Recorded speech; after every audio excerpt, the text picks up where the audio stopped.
আসসালামু আলাইকুম। সংবাদ শিরোনাম: ইসলামী আন্দোলন বাংলাদেশ গিয়াসনগর ইউনিয়ন শাখার নতুন কমিটি গঠন। গিয়াসনগর, মৌলভীবাজার। প্রতিবেদনে থাকছেন রাইহান রাফি। ১ আগস্ট ইসলামী আন্দোলন বাংলাদেশের ১২ নং গিয়াসনগর ইউনিয়ন শাখার কর্মী সম্মেলন অনুষ্ঠিত হয়েছে। আজ ১ আগস্ট মঙ্গলবার ইমামবাজার স্থানীয় একটি মসজিদে উৎসবমুখর পরিবেশে এই সম্মেলনের মাধ্যমে ২০২৫-২৬ সেশনের জন্য নতুন কমিটি গঠন করা হয়।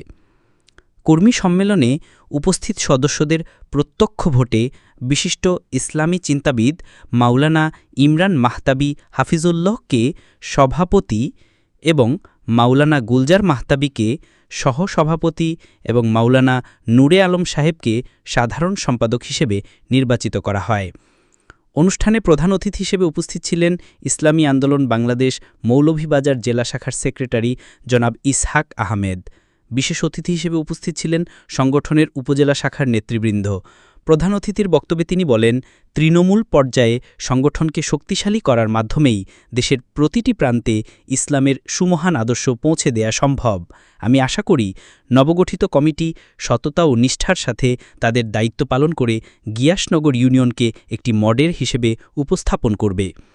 নবনির্বাচিত সভাপতি মাওলানা কারি ইমরান মাহতাবী সাহেব তার প্রতিক্রিয়ায় বলেন, আমাদের উপর অর্পিত এই পবিত্র দায়িত্ব পালনে আমরা সকলে সহযোগিতা কামনা করছি।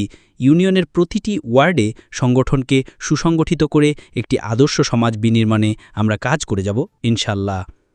কর্মী সম্মেলনে ইউনিয়ন শাখার বিভিন্ন ওয়ার্ডের দায়িত্বশীল এবং বিপুল সংখ্যক কর্মী সমর্থক উপস্থিত ছিলেন। পরিশেষে দেশ ও দশের মঙ্গল কামনা করে দুয়া ও মোনাজাতের মাধ্যমে অনুষ্ঠানের সমাপ্তি ঘোষণা করা হয়। দেশ report, Bangla news channel, Dhaka.